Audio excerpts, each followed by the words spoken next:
I spent years in menopause gaining weight, even though I was eating less, exercising more, and doing everything I thought was right. I woke up early like I always had. I ate what I believed was a healthy low-calorie breakfast, mainly carbs like cereal or oatmeal, sometimes a half a bagel, and I assumed that was helping me. But my weight kept creeping up anyway. And then something unexpected happened. I changed how I started my day, not how much I eat, and the weight just started coming off.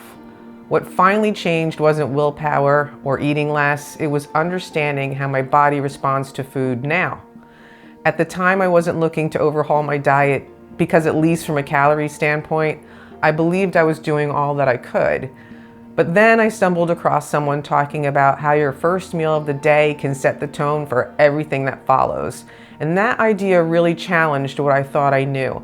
And it sent me down a path of paying much closer attention to how my body responds to food, not just the calories I was consuming. And then in just 3 months, I lost 25 pounds, all while eating more food. There was no traditional dieting, no starving or sacrificing, no Ozempic or anything like that.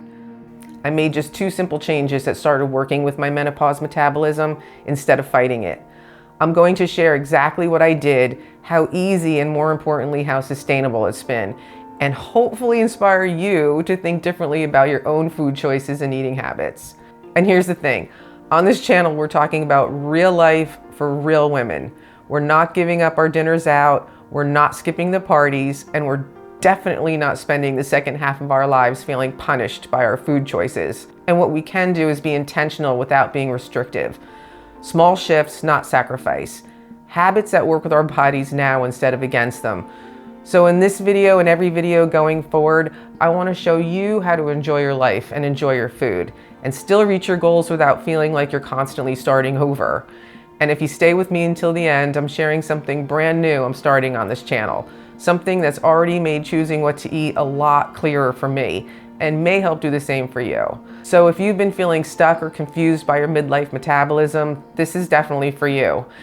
And I know how overwhelming that can feel because I was right there too. For years during menopause, my weight just kept creeping up, slowly but enough that I didn't recognize myself anymore.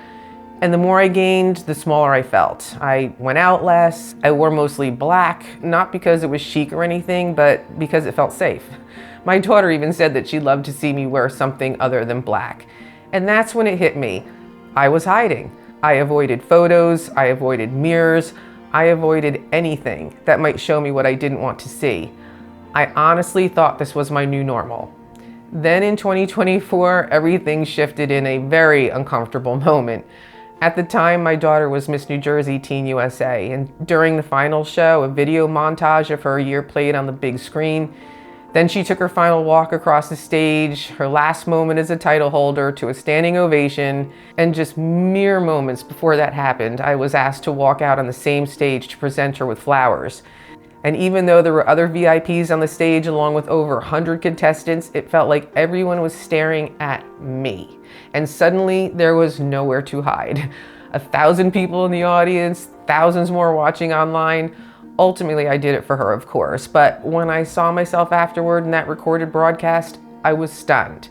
That moment was a wake-up call. I realized I couldn't keep shrinking my life, and I wanted to show up again.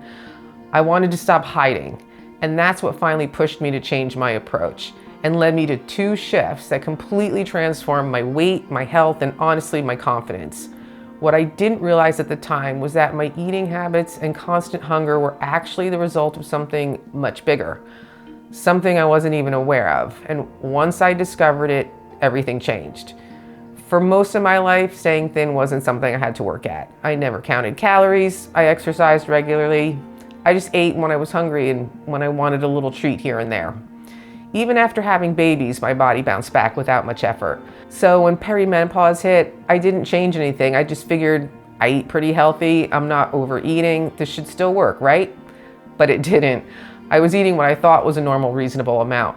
Definitely under 2,000 calories a day, yet the weight just kept creeping on. And I couldn't make sense of it. My mornings always started early.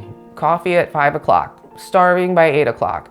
Breakfast was just cereal or toast, nothing heavy. But 2 hours later, I was hungry again. Lunch at 11, a small sandwich and a few chips. Dinner was whatever I made for my family. And maybe later in the evening, a little sweet, like a cookie or a small frozen yogurt. Literally nothing extreme. So in my mind, I was eating right. I was eating light, and I was still gaining weight. What I didn't understand then was that this wasn't all about calories, which goes against everything women our age were taught. We grew up in a calorie counting generation. Low fat everything, 1,200 calorie diets. At the time, that was the best science we had, right? But now we know that's not the whole story. It left out how our bodies actually responded to food, especially in midlife and beyond. The laws of biology don't change, but our hormones do. And suddenly that old eat less approach just pushes those sugar cravings and the hunger signals in the completely wrong direction. And once I understood what was really driving my hunger and my weight, everything started to make sense. It was about my blood sugar. A blood sugar spike happens when you eat something carb heavy. So your body breaks it down quickly, blood sugar shoots up and then crashes back down. And that crash, that's what makes you hungry again. Tired, craving more carbs, and stuck in a cycle you can't get out of. During perimenopause and menopause, those swings hit even harder. So the first change I made was just super simple. I stopped focusing on how much I was eating and I started focusing on what I was eating. I swapped my low-calorie, carb-heavy breakfast for a higher-calorie breakfast built around like proteins and healthy fats. I would eat like eggs with avocado, which is super simple and satisfying, or Greek yogurt with nuts. It's creamy, crunchy, and far more sustaining than cereal. Sometimes I would have cottage cheese with peanut butter and fruit, which keeps you full in a way cereal never did for me. But my favorite is my signature superfood protein smoothie, which is delicious, filling, and packed with literally everything your body needs. I'll show you how to make it in an upcoming video, so be sure to subscribe so you don't miss it. All of these breakfasts had more calories than what I was eating before, and the difference was instant. I stayed full for hours. My energy was stable, I wasn't obsessing about food all morning, and the weight just started coming off because my blood sugar wasn't spiking and crashing all day. That was another light bulb moment. In menopause, it doesn't have to be about restriction. It's about stabilizing blood sugar so your body can finally work with you again. And once my blood sugar was steady and I wasn't riding the constant hunger, craving, hunger cycle, the second change I made became surprisingly easy. I started giving myself a more intentional eating window. Not a diet, not a rule or restriction, just a gentle rhythm that worked with my lifestyle instead of against it. For me, that meant having my first meal a little later in the morning and finishing my last meal a little earlier at night. And that's it. No counting, no forcing, no obsessing. But before my blood sugar was stable, that would have felt literally impossible. And once I shifted my breakfast toward protein and healthy fats, I wasn't hungry right away. I felt steady. And suddenly eating in an intentional window felt natural and not restrictive. So this gentle rhythm did a few things for me.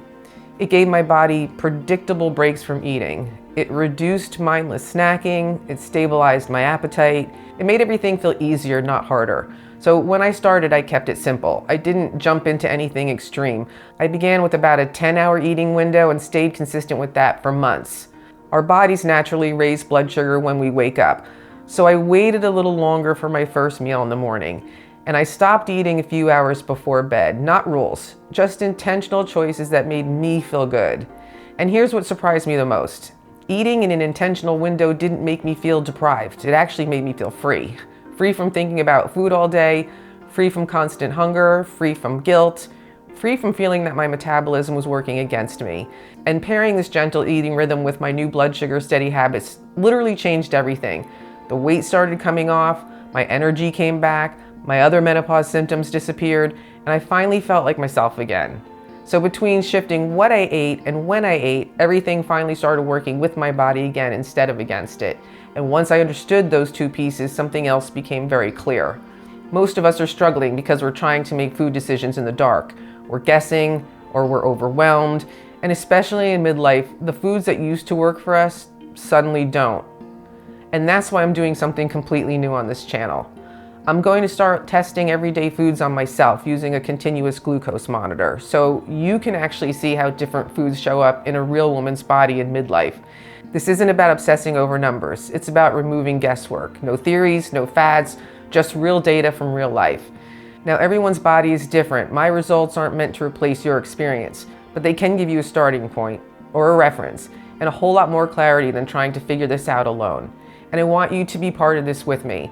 So tell me in the comments what foods you want me to test. Your favorite snack, what coffees you drink, your breakfasts, restaurant meals even, anything you're curious about. I'm building future videos based on what you want to see. And if you want to follow along as I test these foods in real life, you can subscribe to the channel so you don't miss the results. This is going to make your food decisions so much easier. I didn't fix this by eating less or trying harder. I changed how I eat and I started paying attention to what my body was actually telling me. In my next video, I share the specific changes I didn't expect to see in my body once I finally started listening to it. I'll link it right here.